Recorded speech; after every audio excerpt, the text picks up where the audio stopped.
Hi, Thomas Joseph Millian here with the third installment of our study on leaders and how they start out righteous in the Bible and then end up sinning or falling from grace.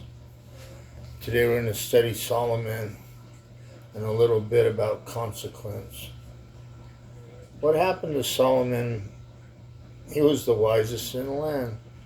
Despite being granted unparalleled wisdom by God, King Solomon ultimately fell into sin and disobedience in his later years, which led to the division of the United Kingdom of Israel after his death. The downfall of the wisest king. Solomon's failures stemmed from his flagrant disobedience to specific commands God had laid out for the king of Israel in the law, Deuteronomy 17, verses 16 and 17, which warned against accumulating excessive wealth, horses, and most crucially, many foreign wives, all of which were seen as temptations to turn away from God. 1. Idolatry and foreign wives. The primary cause of Solomon's downfall was his massive number of wives and concubines, 700 wives and 300 concubines, many of whom were foreign princesses from nations that worshipped other gods.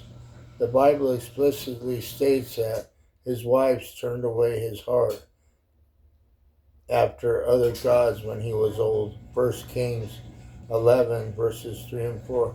He went after pagan deities like Ashtoreth, goddess of the Sidonians, and Milcom, detestable god of the Amorites. To appease his wife, Solomon built high places, altars, shrines for these foreign gods on the east hill of Jerusalem. This was an act of extreme disobedience to the God who had appeared to him twice and commanded him not to follow other gods. Excessive wealth and power. The king's great wisdom enabled him to amass incredible wealth and military power, which ultimately became a snare.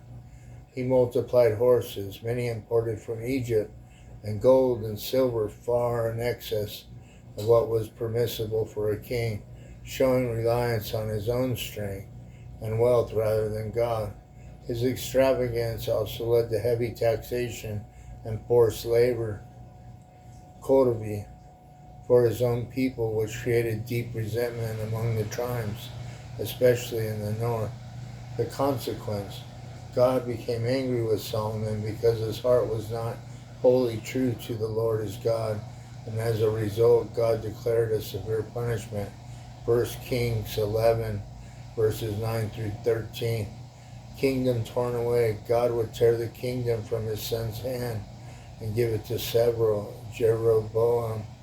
One tribe remains for the sake of his father David and for the sake of Jerusalem. God promised to leave one tribe, Judah, plus Benjamin, to Solomon's son. After Solomon's death, his son Rehoboam, foolish refusal to lighten the tax burden, immediately triggered the prophecy. 10 tribes rebelled and formed the northern kingdom of Israel, leaving the southern kingdom of Judah, containing Jerusalem and the temple, under the rule of Solomon's lineage. This act of disobedience by the wisest man demonstrated the biblical principle that knowledge, wisdom is not a substitute for obedience and a devoted heart. Why is it, here's a question I had, why is it leaders try to hold on to their power no matter the cost? Leaders often try to hold on to their power no matter the cost due to a complex mix of psychological, personal, and structural incentives that make relinquishing control incredibly difficult and in many cases dangerous for them.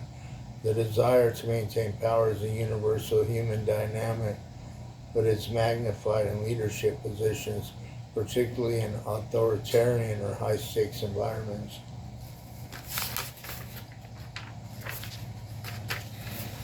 I'm going to stop there and move on in our next installment, the fourth, on leaders of men and why they fall.